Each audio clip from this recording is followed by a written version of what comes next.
Welcome to Crisis in Perception, where we examine the systems shaping our world one book at a time. Today we are diving deep into a critique that really challenges one of the most fundamental assumptions we have about modern society. hmm We often operate under the belief that our key liberal institutions, we're talking about the mainstream media, elite universities, the big political parties, labor unions, that they are the natural automatic defenders of democracy. The safety net. Exactly, the safety net, that they're always there to protect social justice and individual rights. But that assumption has become, well, increasingly difficult to sustain, hasn't it? Especially over the last couple of decades. It really has. What Chris Hedges observes, and what we're exploring in this deep dive into his book, Death of the Liberal Class, is that these very institutions have, with surprising frequency, failed to check concentrated power. It's not just that they failed. No, it's worse. In many cases, they've become deeply complicit in its expansion. They've become, its enablers. That's right. And our mission today isn't to get bogged down in the usual partisan squabbling over who's liberal or who's conservative. Not at all. Instead, we are using Hedges' work as a framework to examine institutional collapse and moral compromise as a structural systems problem. We want to analyze the deeply embedded incentives and those self-reinforcing feedback loops that exist today. The loops that actively reward conformity. Yes, and that effectively hollow out the capacity for any kind of meaningful independent reform. And that's a crucial distinction. We're looking at the mechanics of institutional failure, how the system itself compels certain behavior, rather than just, criticizing the personal morality of the individuals involved. This is all about systems mapping. Okay, so let's unpack this book and its author, Chris Hedges. He isn't just some pundit. He has the kind of pedigree that comes from seeing global power operate up close. Oh, absolutely. He's a Pulitzer Prize-winning war correspondent. He spent years at the New York Times reporting from conflicts all over the world. And his work consistently focuses on the steep human costs of empire, of militarism, and corporate dominance. And that experience, I think, witnessing the ultimate consequences of unchecked power in war zones, it gives his domestic critique a necessary, a real severity. And the timing of this book is vital, isn't it, to understanding the argument? It's everything. Death of the Liberal Class was written in the immediate aftermath of massive systemic shocks. Right. We're talking about the political and economic consolidation that really accelerated after 9/11, the justification for permanent war footing, massive security expansion. And then right on the heels of that, the colossal financial failures exposed by the 2008 crisis. Exactly. So Hedges argues that these crises didn't create the problem. They just highlighted how thoroughly the systemic failures had already undermined the institutions we thought were our watchdogs. His focus is on the institution itself, not just the occasional bad actor. That's the key. He's not just saying, oh, this president is corrupt. He's looking at the structure of churches, of the Democratic Party, of universities and the media, and arguing that they lost their ability to function as a democratic safety valve. The essential corrective mechanism, the thing that lets society adjust to popular discontent without just exploding. So how does he define this liberal class that failed? He defines it as that group of people, so intellectuals, writers, artists, labor leaders, clergy, who were historically situated outside the direct levers of state and corporate power. Their job was to be the conscience. The critical conscience of the nation, yeah. They were supposed to speak a language of justice that went beyond just partisan politics. And the book's central thesis, in a nutshell, is that this class completely abandoned that moral role. And what did it get in return? What was the trade? It traded that moral independence for something far more comfortable, for access, for prestige, and for, financial stability. Yeah. And that trade-off, Hedges argues, transformed the liberal class from a check on power into an enabler and an apologist for it. So they stopped asking the hard questions. And they started managing public perception on behalf of power. That trade-off is the core engine of the entire system he describes. To really get this, we have to slow down and understand what that original function really was. What was the historical role of the liberal class before its so-called death? Well, historically, this class was the engine of social change. They created the movements and institutions aimed at social justice. They were the necessary corrective against corporate excess. You're talking about the progressive era, the New Deal. Exactly. Their role was to prevent the extremes of unchecked power by speaking in the language of justice, even class struggle. And by doing that, they provided legitimate institutional outlets for popular anger. So you have the muckraking journalists exposing industrial abuse. You also had things like the Federal Theater Project during the New Deal, which was explicitly designed to create critical art that addressed social problems. Yes. They weren't just mediators, they were the intellectual and moral architects of a kind of dissent that power had to listen to. It had to accommodate them. And that's the power that was systematically bought out. Hedges calls it the corporate capture of key institutions. Right. Let's start with where critical thought is supposed to come from, universities. Hedges details how professors in elite schools were offered these massive compensation packages, up to $180,000 a year at places like Princeton, plus the ultimate career stability of tenure. That is a very powerful incentive, especially when you compare it to the financial precarity of, well, almost everyone else. But what was the unspoken price for that comfort? The unspoken mandate was twofold. First, you adopt a specialized, often obscure field of study. Your focus shifts away from broad, critical analysis of power structures, and it moves toward technical minutia. So you become an expert on a smaller and smaller piece of the puzzle. Exactly. And second, and this is crucial, you avoid overt political critiques that might challenge the economic status quo, especially given the tax-exempt status of these huge institutions. The academic becomes a highly paid technician, not a public critic. The system basically incentivizes self-censorship through intellectual narrowness. That seems like a really effective way to neutralize the intellectual class. Pay them well, give them a specialized little sandbox to play in, and promise them security, but only if they agree to never look up and criticize the people who built the fence. Precisely. And we see an even more blatant betrayal in the labor movement, which you'd think would be the most natural opposition to corporate power. Right. Hedges argues that union leaders were given these lavish salaries and were effectively welcomed as junior partners within corporate capitalism. How did labor get co-opted so thoroughly? Was it just about high salaries for the leaders? It was structural. Hedges points to the long, destructive legacy of the Taft-Hartley Act, which was passed decades earlier. It just crippled union power. It restricted organizing, it empowered management, and it legally defined what was acceptable labor action. So by the time Hedges is writing, the union leaders had just internalized this defeat. Completely. The condition of their institutional survival was clear. Yeah. You cannot speak in the radical language of class struggle. Collective bargaining becomes purely transactional, not transformative. And the cost of that compliance is seen directly in the lives of the workers.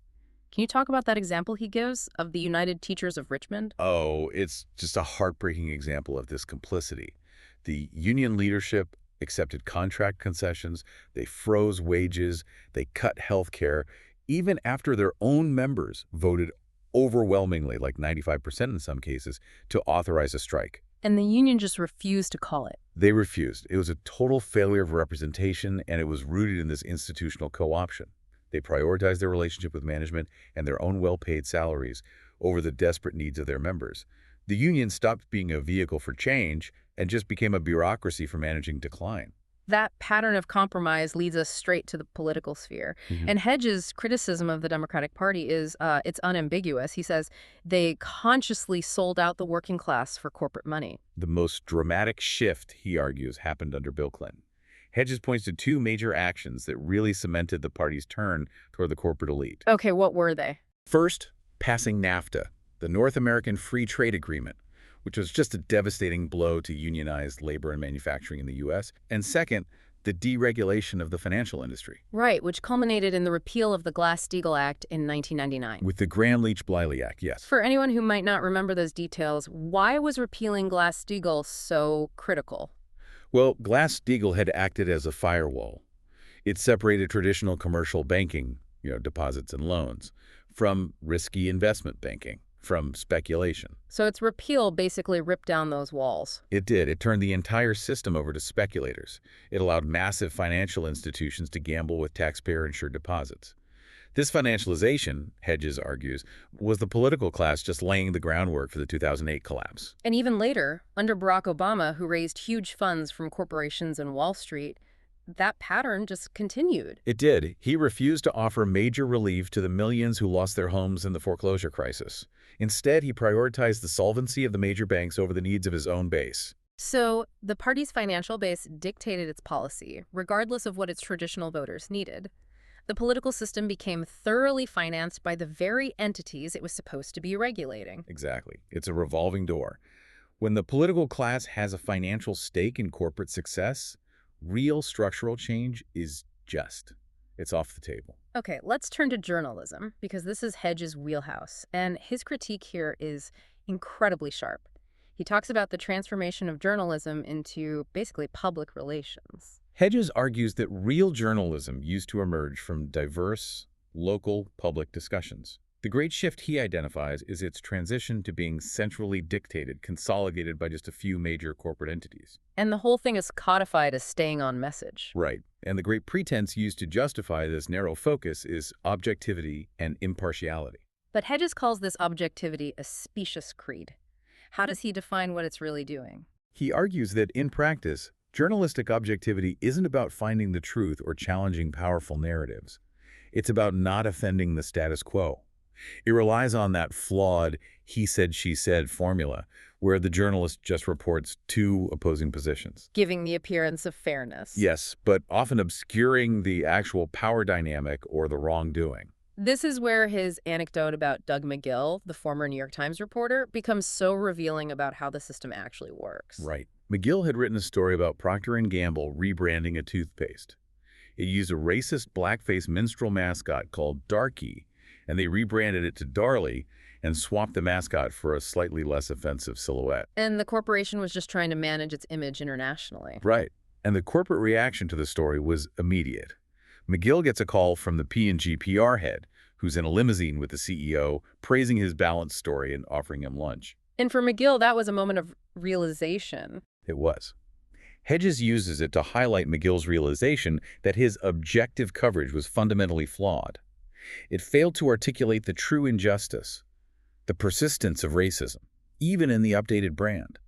His impartiality simply made the world safe for millionaires to conduct cynical rebranding campaigns without facing any real moral scrutiny. When the powerful praise your work. Hedges suggests you've probably failed to do your job. So the liberal class stopped confronting power and started managing its image.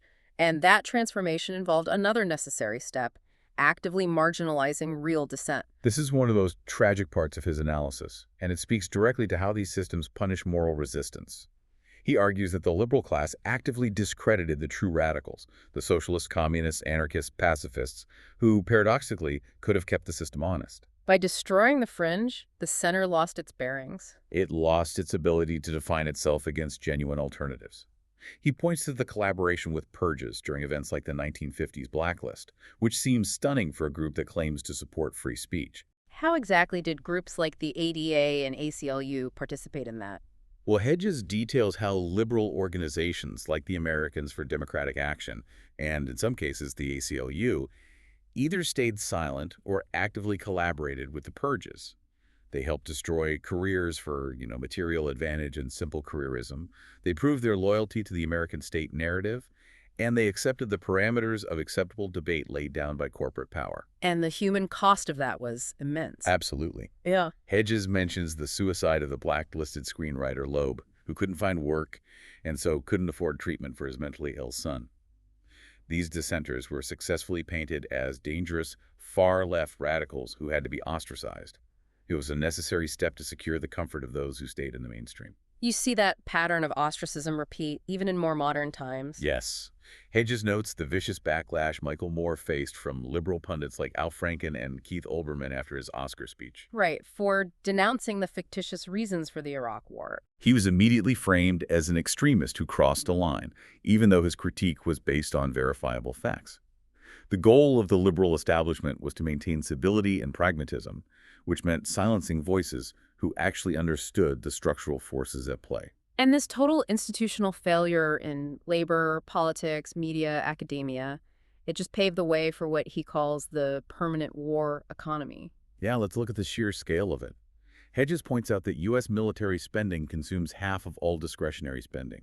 And this is perpetuated not by actual need, but by a system that requires manufactured fear. First it was communism, then it was terrorism. Exactly. It stops uncomfortable questions, and it justifies secrecy and the erosion of civil liberties. But the real structural issue here is the deep privatization of warfare. What percentage of the war machine is actually outsourced now? The numbers are just staggering. According to Hedges' sources, the intelligence apparatus is heavily privatized. We're talking 70% of intelligence budgets and 69% of the Pentagon's workforce are outsourced to private contractors like Blackwater, which later renamed itself X. And in Afghanistan. He notes there was nearly 1.5 corporate contractors for every single soldier. That statistic is astounding. If the war effort is overwhelmingly private, doesn't that create a blatant structural conflict of interest? It's the core of the problem. Hedges is explicit. The profit motive of these war profiteers fundamentally conflicts with the goal of peace. As one officer complained, the aim of the contractors is to keep people in harm's way because peace and profit are ultimately contradictory forces. Peace is bad for business. Peace is a direct loss of revenue.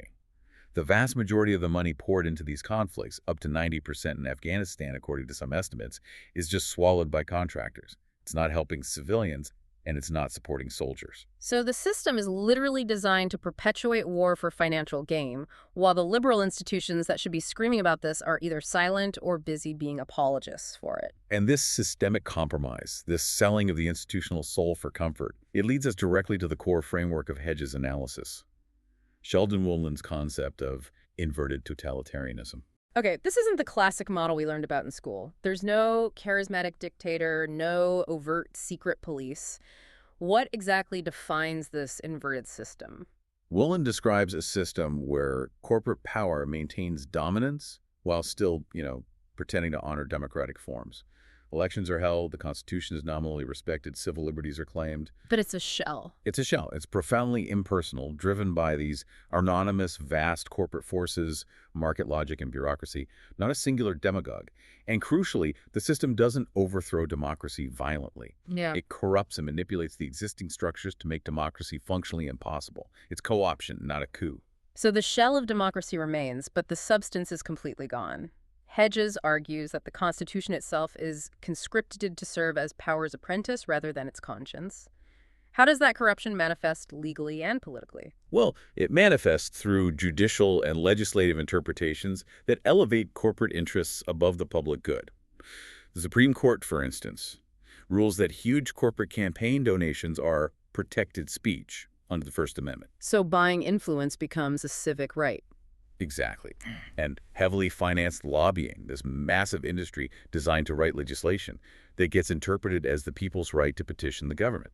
What about the idea of corporate personhood? Hedges cites that as a major mechanism, too. That's the foundation of the legal corruption. By treating corporations as persons, the system allows the actual people who commit crimes within them to avoid prison time by just paying massive settlements, often without admitting any wrongdoing. It's a cost of doing business. That's all it is. Hedges calls it what it is: corruption. The rule of law applies to the powerless, while financial elites operate completely above it. Let's map the key actors and their incentives in this whole ecosystem. Who's driving this machine, and what do they get out of it? At the very top, you have the corporate elites. They're driven by pure profit maximization and, frankly, the outright looting of the U.S. Treasury. Think about the financial sector. They spent over $5 billion in one decade on influence peddling and lobbying. And that investment paid off. It resulted in the deregulation that led directly to the global financial meltdown, which was immediately followed by massive public bailouts. Their system works perfectly for them. You privatize the profits, and you socialize the losses. And then you have the liberal class, the intellectuals, journalists, politicians who enable all this. Hedges calls them the propaganda mandarins. What's their incentive? Their incentive is careerism, access, and financial advancement. They become courtiers, offering this empty rhetoric, always talking about hope, moderation, incremental change, because they are terrified of losing their well-paid perch within the corporate-funded matrix of media and academia. They adopt the ideology of pragmatism. Which just means accepting the limits set by corporate power.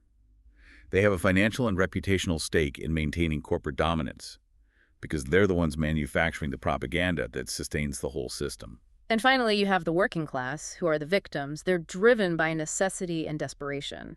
This is so vividly illustrated in Hedges' opening story about Ernest Logan Bell. Bell's story is crucial. He embodies the consequence of this institutional abandonment. He's an unemployed Marine vet, highly suspicious of the government, can't find work after 2008, and he is profoundly angry. And the political system offers him nothing. No legitimate recourse. Mm. So his discontent swings wildly between political extremes. He admires both libertarian Republican Ron Paul and the progressive Democrat Dennis Kucinich. He doesn't care about their labels. No, he cares that they speak outside the established corporate consensus. He's just desperate for any answer that acknowledges his reality, regardless of where it comes from on the political spectrum. And his situation, working as a 1099 contractor, no unemployment, struggling with medical debt, that's the reality for millions. Exactly. He estimated the real underemployment rate was near 20%. And Hedges warns when people lose everything, they look for drastic measures. That leads to fears of violence and acts of domestic terrorism, which the state then uses to justify even more erosion of civil liberties. This all forms that toxic feedback loop he describes. The moment an institution seeks comfort or funding from the corporate system access, it immediately has to compromise its moral critique. That's normalization. That's the structural core. And continuous compromise means the institutions lose their function, their moral independence. They become a useless and despised appendage of corporate power. Which leads to mass disillusionment, and it forces anger outside the bounds of civility. Right. Hedges cites the chilling example of Joe Stack's manifesto, written right before he flew his plane into an IRS office.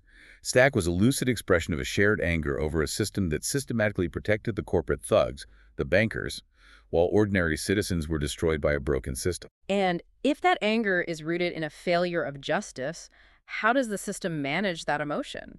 It relies on a very powerful psychological tool, the weapon of fear. Fear is the critical engine of the permanent war state. It's used to justify spending $1 trillion a year on defense and surveillance, and to stop any unpleasant questions about the system's motives. This militarized culture also promotes a language of hypermasculinity. What does that mean? It's a language that actively attacks compassion and difference. It reduces human beings and foreign populations to commodities that have to be managed or destroyed. This cultural shift is essential for maintaining control. And Hedges provides a deeply uncomfortable example of this, using the rhetoric of New York Times columnist Thomas Friedman to justify the invasion of Iraq.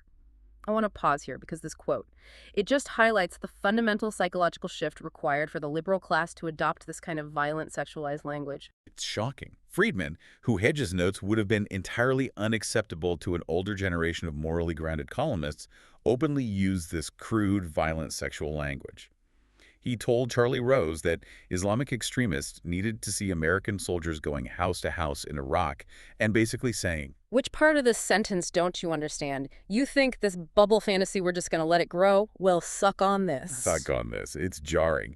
And Hedges uses that not just as an example of bad taste, but as a symptom of the deep moral and intellectual collapse of this new liberal class. What does Hedges argue is the consequence of that type of language becoming acceptable in elite circles? It normalizes imperial violence.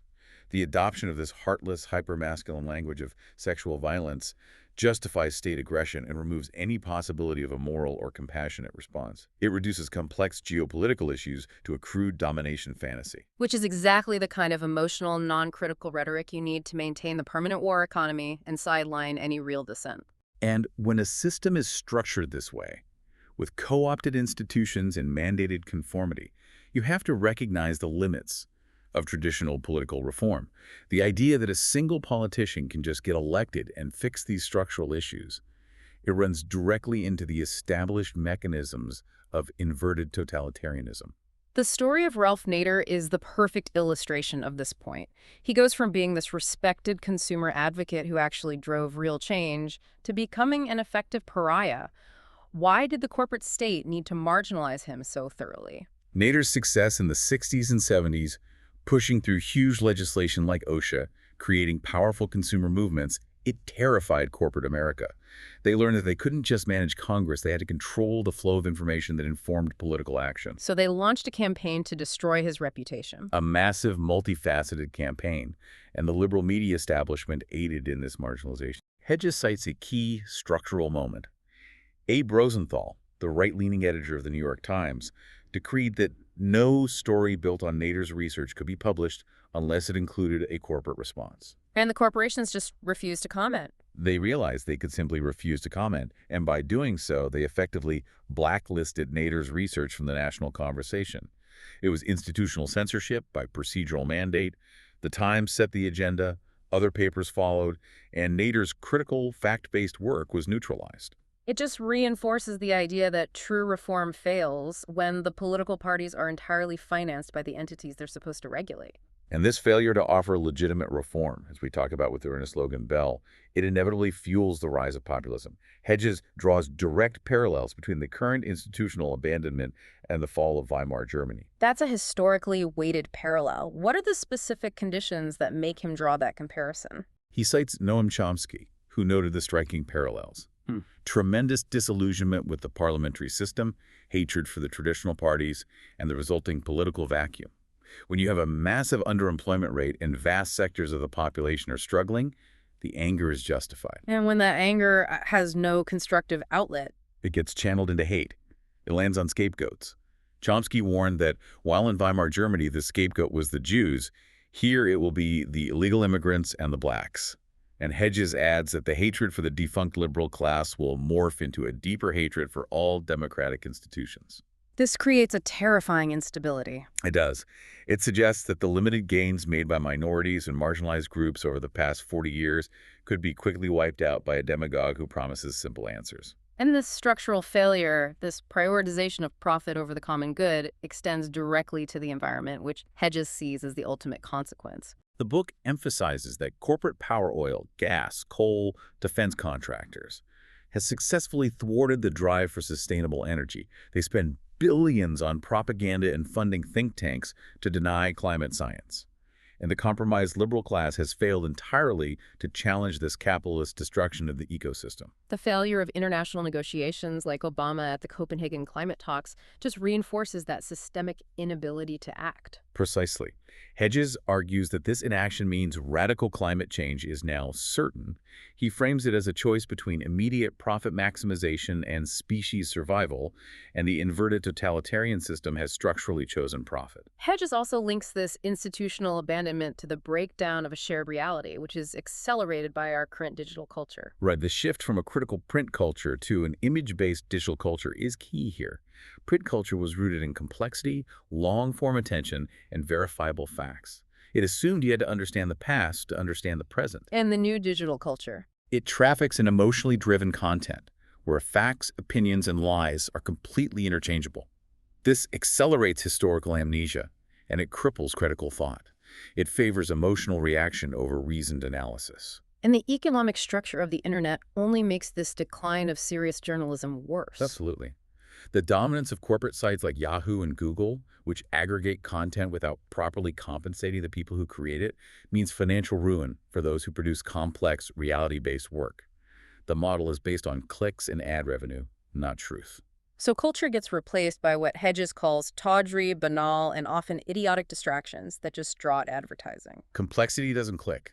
Outrage does. This creates what Jaron Lanier, the father of virtual reality, warned Hedges about, the dangers of digital collectivism. Lanier explains that systems like Wikipedia, where individual voices get merged into a collective or social media platforms, they foster a dangerous crowd phenomenon. The utopian vision is a hive mind, but the reality is often that these structures accelerate intolerance and hatred by reinforcing in-group conformity. Rational discourse becomes nearly impossible. Because the system rewards the capacity for crowd manipulation and seduction over truth or intellect. The very foundation of what makes a crowd wise, the independence of its members, is undermined by the constant connection and emotional amplification of the digital sphere. So when we connect all these failures, the political, economic, cultural, to broader themes, what emerges is a powerful portrait of power operating through institutions that claim to be neutral. Using that neutrality to enforce ideological conformity. It's a classic method of cultural control. Systems mandate behavior by defining what's considered serious or acceptable. Look at the art world. Right. High culture, funded by elite patrons like the Rockefellers, consciously promoted sterile, self-referential work. Hedges points to abstract expressionism, while ruthlessly filtering out art that confronted the power elite with moral or political messages. So an institution that claims to be apolitical or neutral, a museum, a university, a news organization, is actually operating as a crucial instrument for maintaining the reigning ideology. It limits the scope of acceptable critique. Precisely. It determines what is considered serious enough to be funded and discussed. And for those who refuse to play that game, the system has a powerful enforcement mechanism. It punishes moral resistance. The book is filled with these painful examples of individuals choosing moral autonomy over their careers. It's a mechanism of exile. The examples are stark. Take Sidney Schamberg, the Pulitzer Prize winner who broke the story of the killing fields. He was systematically marginalized and ultimately removed from his column at the New York Times for daring to attack powerful developers and wealthy friends of the publisher. His refusal to prioritize the publisher's social circle over his journalistic duty was a career killer. An instant career killer. And look at academics like Howard Zinn, the independent historian. Tracked by the FBI for decades. Classified as a high-security risk simply for telling truths that undermined American foundation myths about war, race, and class. His only weapon was the truth, and for that, he was deemed a threat to national security. And perhaps the most poignant example of the liberal establishment turning on its own is the case of the international jurist Richard Goldstone. Goldstone is the quintessential Jewish liberal. Yet when he headed a UN mission investigating human rights violations in the Gaza war, his report applied the rule of law impartially. He found that the heavy loss of life was primarily due to Israel's conduct. And he was immediately vilified and ostracized By the liberal establishment for daring to apply universal principles without exception. The Goldstone phenomenon, Hedges argues, exposed a fundamental internal conflict within the American liberal class. What was that conflict? It became impossible for his liberal critics to reconcile their stated beliefs in the rule of law and universal human rights with the political reality of their support for the occupation. They weren't interested in action. They were only interested in anguished criticism that allowed them to feel moral while avoiding any action that would threaten their comfort or their access. The system permits hand-wringing, but never defiance. And once you prioritize moral autonomy over material advantage, the system ejects you. This brings us back to Wolin's model. Why does the systemic decay of democracy into inverted totalitarianism often appear so gradual? If the corruption is so total, why isn't there a visible coup? Because it's a slow, calculated process of co-option.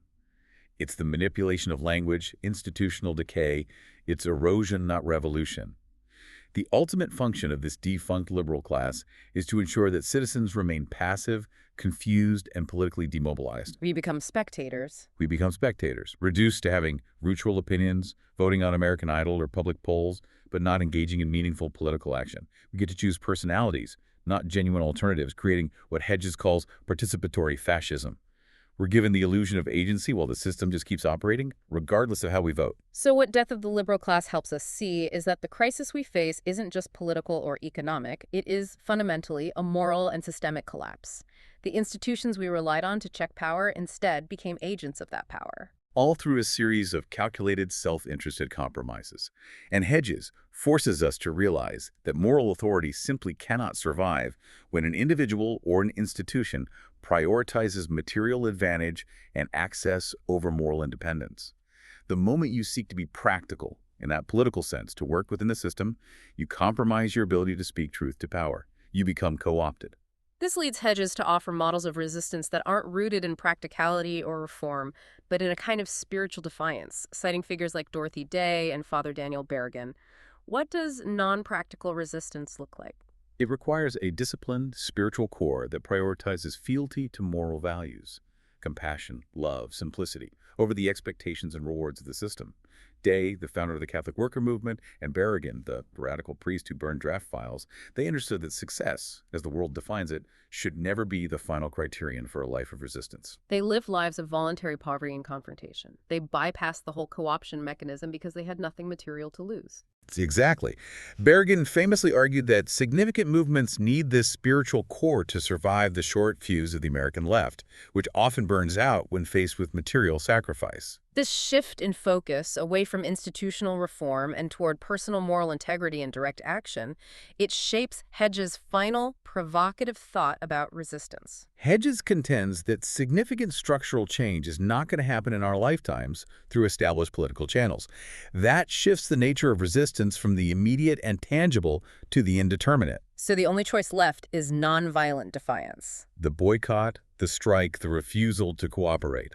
The capacity to say no, as Mario Savi put it, it is a total rejection of the system's premises. And this defiance must be rooted in something the system is actively trying to destroy, the shared language of objective reality. Exactly. The most powerful weapon against inverted totalitarianism in an era obsessed with digital image and fantasy might just be the preservation of individual integrity and the reality-based language of critical print culture. And this leaves us with a challenging question for all of us. How do we foster deep, complex, and sustained defiance? The kind that requires sacrifice and integrity when the corporate digital system makes resistance financially unviable, culturally unintelligible, and just emotionally exhausting. This deep dive was based on the book Death of the Liberal Class by Chris Hedges. We encourage you to read the book yourself Explore independent journalism and authors. or borrow it from their local library. For a shorter visual overview of this topic, see the mini explainer linked in the description. If you enjoy systems-level analysis like this, please like, subscribe, and comment with books or topics you'd like us to explore next.